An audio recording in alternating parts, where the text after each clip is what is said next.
मंजिल उन्हीं को मिलती है जिनके सपनों में जान होती है। मंजिल उन्हीं को मिलती है जिनके सपनों में जान होती है। पंखों से कुछ नहीं होता, हौसलों से उड़ान होती है। नमस्कार दोस्तों, welcome to Sambhav education. This is Aryan Shukla. दोस्तों, आज की क्लास में हम जीके के इंपॉर्टेंट क्वेश्चन डिस्कस करेंगे। ये टॉप के क्वेश्चन होंगे। कुछ ऐसे क्वेश्चन हैं जो बीएड प्रवेश परीक्षाओं में कई बार पूछे गए हैं। क्लास को आप लोग ध्यान से देखिएगा, इंपॉर्टेंट क्लास रहेगी आपके लिए। एंड क्लास के अंत में ज़रूर बताइए कि आपके कितने क्वेश्चन आज निकले। सबसे पहले आप लोग क्लास को लाइक करिए, अपने फ्रेंड ग्रुप सभी जगह शेयर कर दीजिएगा ताकि ज़्यादा से ज़्यादा लोग जुड़ सकें। और जो फ्रेंड इस चैनल पर नए हैं वो चैनल को सब्सक्राइब करेंगे, बेल आइकन को प्रेस कीजिए ताकि सभी नोटिफिकेशन आप तक पहुंच सकें। एंड क्लास के अंत में ज़रूर बताइएगा कि आपके कितने क्वेश्चन आज निकले। चलिए शुरू करते हैं आज की क्लास। फर्स्ट के लिए आंसर करिए। अच्छा क्वेश्चन है, हिस्ट्री से संबंधित क्वेश्चन है। आपको बताना है सातवाहन वंश के सबसे महान शासक कौन थे। बताइएगा सातवाहन वंश के सबसे महान शासक कौन थे। ऑप्शन दिए गए ऑप्शन इस प्रकार हैं।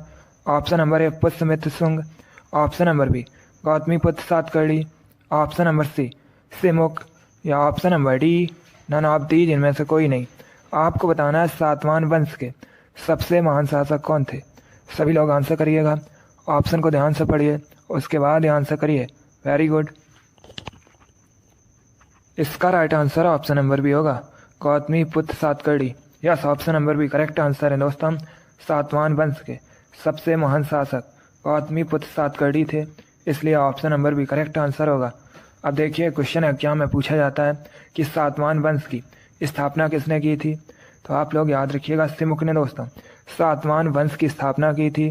अगर हम ऑप्शन नंबर ए की बात करें पुष्यमित्र शुंग, तो पुष्यमित्र शुंग ने दोस्तों शुंग वंश की स्थापना की थी। तीनों ऑप्शंस के बारे में याद रखिए, तीनों के आपके एग्जाम में क्वेश्चन पूछे जा सकते हैं। चलिए क्वेश्चन नंबर फर्स्ट का option number B correct answer है। सातवाहन वंश के सबसे महान शासक गौतमीपुत्र सातकर्णी थे। आगे बढ़ते हैं। अब आंसर करिए क्वेश्चन नंबर 2 के लिए। ये क्वेश्चन आपके एग्जाम में पूछा हुआ क्वेश्चन है, इसी प्रकार से पूछा गया था। आपको बताना है रेहंद नदी किस नदी की सहायक नदी है। बताइएगा रेहंद नदी किस नदी की सहायक नदी है। ऑप्शन नंबर ए गंगा की, ऑप्शन नंबर बी यमुना की, ऑप्शन नंबर सी सोन की, या ऑप्शन नंबर डी गोमती की। क्वेश्चन नंबर 2 के लिए आंसर करिए। Very good. इसका right answer option number C होगा, सोन नदी की। Yes, option number C correct answer है दोस्तों। रेहंद सोन नदी की सहायक नदी है, इसलिए option number C correct answer होगा।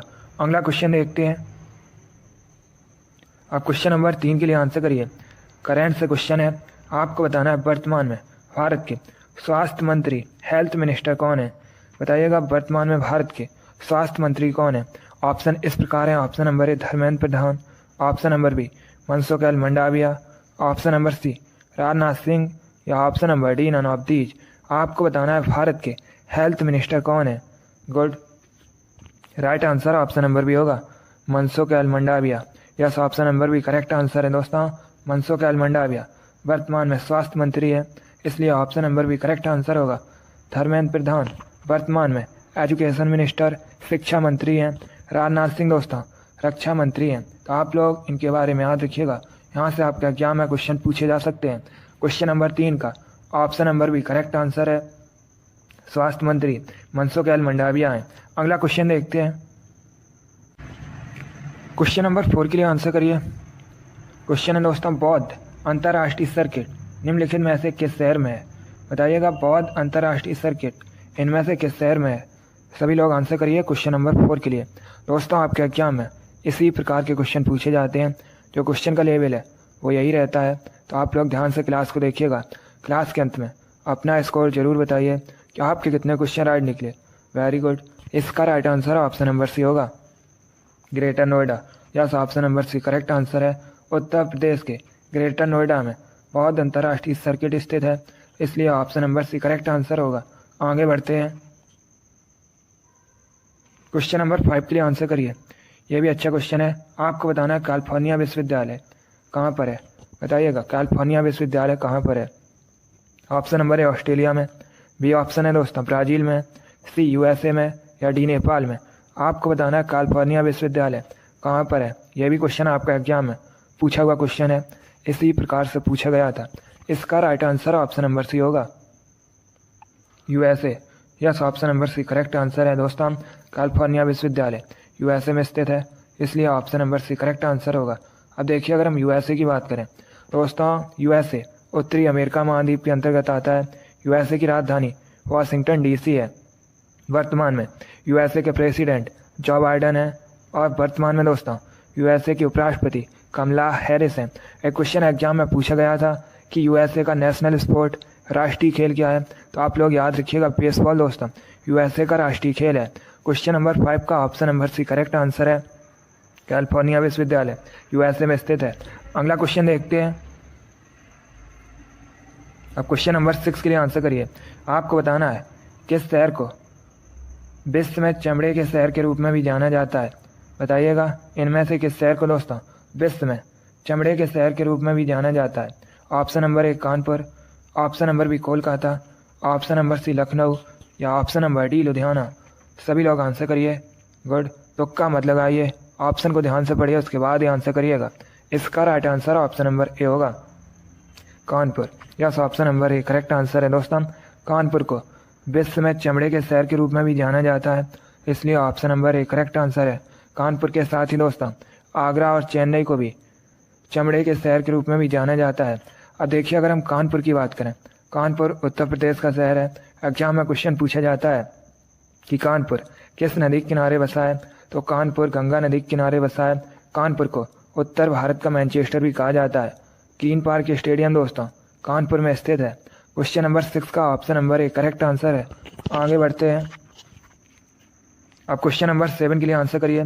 बताइएगा 7 टापुओं के शहर के नाम से किसे जाना जाता है। आपको बताना है भारत में किस शहर को 7 टापुओं के शहर के नाम से जाना जाता है। ऑप्शन नंबर ए दिल्ली को, ऑप्शन नंबर बी जयपुर को, ऑप्शन नंबर सी लुधियाना को या ऑप्शन नंबर डी मुंबई को। सभी लोग आंसर करिए क्वेश्चन नंबर 7 के लिए। डेली आपकी क्लास होती है स्पेशल आपके एग्जाम के लिए, तो आप लोग डेली क्लास को ज्वाइन कीजिएगा। वेरी गुड, बहुत अच्छे। इसका right answer option number D होगा, मुंबई को। Yes, option number D correct answer है दोस्तों। मुंबई को भारत में 7 टापुओं के शहर के नाम से जाना जाता है, इसलिए option number A correct answer है। मुंबई महाराष्ट्र की राजधानी है दोस्तों। मुंबई में बीसीसीआई का हेडक्वार्टर स्थित है। आरबीआई का हेडक्वार्टर मुंबई में स्थित है। एसबीआई का हेडक्वार्टर मुंबई में स्थित है। वानखेड़े स्टेडियम भी दोस्तों मुंबई में स्थित है। चलिए, क्वेश्चन नंबर 7 का option number D correct answer है। अगला क्वेश्चन देखते हैं। अब आंसर करिए क्वेश्चन नंबर 8 के लिए। आपको बताना है देवभाषा कौन सी है, बताइएगा देवभाषा कौन सी है। गुड, जिसने अभी क्लास को लाइक नहीं किया है वो लाइक कर दीजिएगा, और जो फ्रेंड इस चैनल पर नए हैं वो चैनल को सब्सक्राइब करेंगे, बेल आइकन को प्रेस कीजिए ताकि सभी नोटिफिकेशन आप तक पहुंच सकें। देखिए, क्लास को ज़्यादा से ज़्यादा शेयर भी कीजिएगा। वेरी गुड, आपको बताना है देवभाषा कौन सी है। Right answer option number C होगा, Sanskrit. Yes, option number C correct answer है।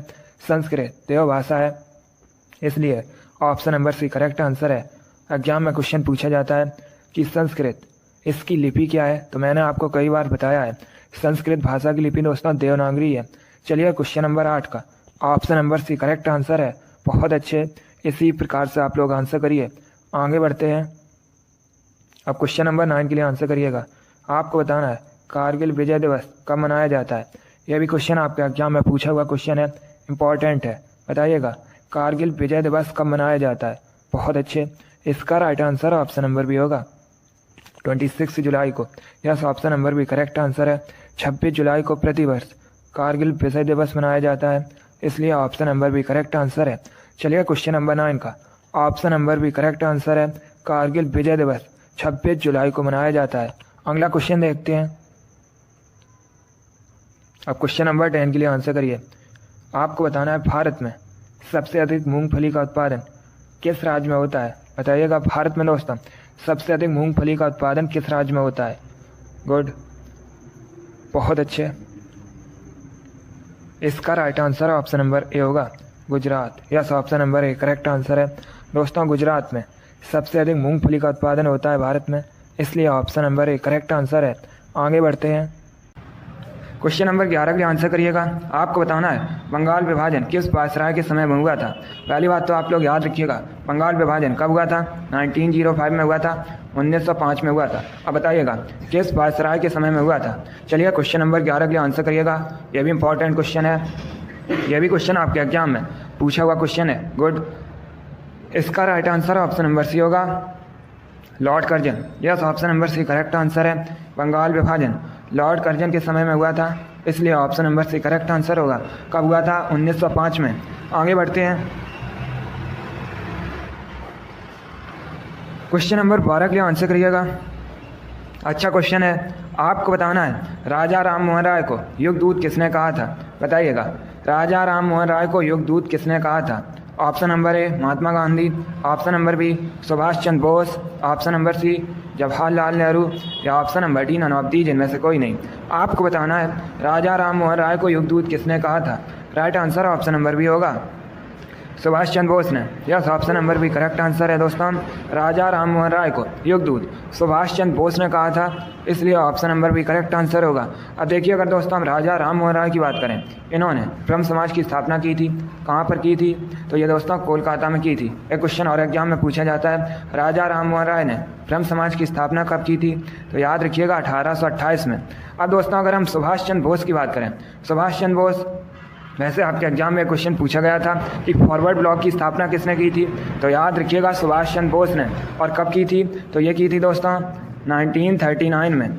इतना आप लोग याद रखिएगा, एग्जाम में पूछे जा सकते हैं यहाँ से क्वेश्चन। क्वेश्चन नंबर 12 का ऑप्शन नंबर भी करेक्ट आंसर होगा। आगे बढ़ते हैं। क्वेश्चन नंबर 13 के लिए आंसर करिए। अब आपको बताना है निम्न में से किसे मिनी हड़प्पा के नाम से जाना जाता है? बताइएगा, किसे मिनी हड़प्पा के नाम से जाना जाता है? ऑप्शन नंबर ए मोहनजोदड़ो को, ऑप्शन नंबर बी कालीबंगन को, ऑप्शन नंबर सी लोथल को, या ऑप्शन नंबर डी रंगपुर को। आपको बताना है किसे मिनी हड़प्पा के नाम से जाना जाता है। चलिए क्वेश्चन नंबर 13 के लिए आंसर करिएगा।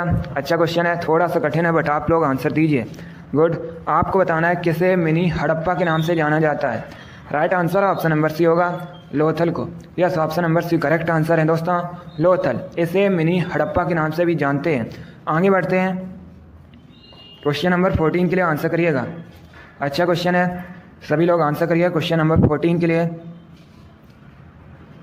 क्वेश्चन है दोस्तों, गांधी इरविन समझौता किस सन में हुआ था? चलिए बताइएगा, गांधी इरविन समझौता ये किस सन में हुआ था? एक क्वेश्चन पूछ लेते हैं, गांधी इरविन समझौता इसे और किस नाम से जाना जाता है? तो याद रखिएगा दोस्तों, दिल्ली समझौता के नाम से भी गांधी इरविन समझौता को जाना जाता है। अब आपको बताना है गांधी इरविन समझौता ये किस सन में हुआ था? चलिए बताइएगा, क्वेश्चन नंबर 14 का answer. Very good. Right answer option number भी होगा 1931 में। यस, ऑप्शन नंबर भी करेक्ट आंसर है दोस्तों। गांधी इरविन समझौता ये 1931 में हुआ था, इसलिए ऑप्शन नंबर भी करेक्ट आंसर होगा। चलिए क्वेश्चन नंबर 14 का ऑप्शन नंबर भी करेक्ट आंसर होगा। अगला क्वेश्चन देखते हैं। क्वेश्चन नंबर 15 के लिए आंसर करिए। आपको बताना है आमेर का किला, आमेर का किला कहाँ स्थित है? चलिए क्वेश्चन नंबर 15 के लिए आंसर करिएगा। ऑप्शन नंबर ए राजस्थान में, ऑप्शन नंबर बी गुजरात में, ऑप्शन नंबर सी हिमाचल प्रदेश में, या option number D Madhya Pradesh में। आपको बताना है आमेर फोर्ट ये कहाँ पर स्थित है। क्वेश्चन नंबर 15 के लिए आंसर करिएगा। गुड। राइट आंसर है ऑप्शन नंबर ए होगा, राजस्थान में। Yes, option number A correct answer है दोस्तों। आमेर का किला राजस्थान में स्थित है, इसलिए option number A correct answer होगा। क्षेत्रफल की दृष्टि से भारत का सबसे बड़ा राज्य राजस्थान है। राजस्थान की राजधानी जयपुर है। जयपुर को भारत में पिंक सिटी के नाम से भी जाना जाता है। क्वेश्चन नंबर 15 का option number A correct answer होगा। आगे बढ़ते हैं। क्वेश्चन नंबर 16 के लिए आंसर करिएगा। अब आपको बताना है हुमायूं का मकबरा कहाँ स्थित है? बताइएगा, हुमायूं मकबरा कहाँ स्थित है? ऑप्शन नंबर ए हैदराबाद में, ऑप्शन नंबर बी मुंबई में, option number C New Delhi में, ऑप्शन नंबर डी कोलकाता में। आपको बताना है हुमायूं का मकबरा कहाँ स्थित है। Good. Right answer option number C होगा, न्यू दिल्ली में। Yes, option number C correct answer है दोस्तों। हुमायूं का मकबरा न्यू दिल्ली में स्थित है। आगे बढ़ते हैं। क्वेश्चन नंबर 17 के लिए आंसर करिए। क्वेश्चन है मराठा साम्राज्य में संभाजी कौन थे? बताइएगा, मराठा साम्राज्य में संभाजी कौन थे? ऑप्शन दिए गए हैं। ऑप्शन नंबर ए शिवाजी के भाई, ऑप्शन नंबर बी शिवाजी के दामाद, ऑप्शन नंबर सी शिवाजी के पुत्र, या ऑप्शन नंबर डी शिवाजी के सेना प्रमुख। आपको बताना है मराठा साम्राज्य में संभाजी कौन थे? Right answer option number C होगा, शिवाजी के पुत्र। अगला क्वेश्चन देखते हैं। क्वेश्चन नंबर 18 के लिए आंसर करिए। क्वेश्चन है दोस्तों, नागानंद की रचना आपको बताना है किस शासक द्वारा की गई थी, बताइएगा। नागानंद की रचना किस शासक द्वारा की गई थी। ऑप्शंस दिए गए हैं, आप लोग ध्यान से ऑप्शन पढ़ सकते हैं और उसके बाद ही आंसर करिएगा। Very good, right answer option number B होगा, हर्षवर्धन द्वारा। Yes, option number B correct answer है दोस्तों। नागानंद की रचना हर्षवर्धन द्वारा की गई थी, इसलिए option number B correct answer होगा। अब देखिए, अगर आपसे एग्जाम में पूछा जाए प्रियदर्शिका की रचना किसने की, तो याद रखिएगा नागानंद, प्रियदर्शिका और दोस्तों रत्नावली, इन सभी की रचना हर्षवर्धन ने की है। तो आप लोग इनके बारे में याद रखिएगा। आगे बढ़ते हैं, क्वेश्चन नंबर 19 के लिए आंसर करिए। आपको बताना है दंती दुर्ग किस वंश का संस्थापक थे, बताइएगा। दंती दुर्ग ने किस वंश की स्थापना की है। चलिए क्वेश्चन नंबर 20 के लिए आंसर करिएगा। इसका right answer option number C होगा, राष्ट्रकूट वंश की। Yes, option number C correct answer होगा। चलिए अगला क्वेश्चन देखते हैं। आज का लास्ट क्वेश्चन आपके सामने है, क्वेश्चन नंबर 20 है, इंपॉर्टेंट क्वेश्चन है। आपको बताना है मंगल पांडे को फांसी कब दी गई थी, बताइएगा। मंगल पांडे को फांसी कब दी गई थी। मंगल पांडे, इन्होंने दोस्तों 1857 की क्रांति में महत्वपूर्ण भूमिका निभाई थी, आप लोग भी जानते होंगे। अब बताइएगा इनको फांसी कब दी गई थी। Right answer option number C होगा, 8 अप्रैल 1857 में। Yes, option number C correct answer होगा। वेरी गुड, बहुत अच्छे दोस्तों, गुड। चलिए दोस्तों, आज की क्लास में हमने जीके के इंपॉर्टेंट क्वेश्चन डिस्कस किए with extra fact. I hope आप सभी को ये क्वेश्चन समझ आए होंगे। सो आप लोग क्लास को लाइक करिए, शेयर करिए। चैनल पर नए हैं तो चैनल को सब्सक्राइब कीजिए, बेल आइकन को प्रेस कीजिए ताकि सभी नोटिफिकेशन आप तक पहुंच सकें। डेली आपकी क्लास होती है, सभी लोग डेली क्लास को ज्वाइन कीजिएगा। चलिए इसी के साथ मैं आपको मिलूँगा अगली क्लास में। Thank you guys, thank you for watching, God bless you all.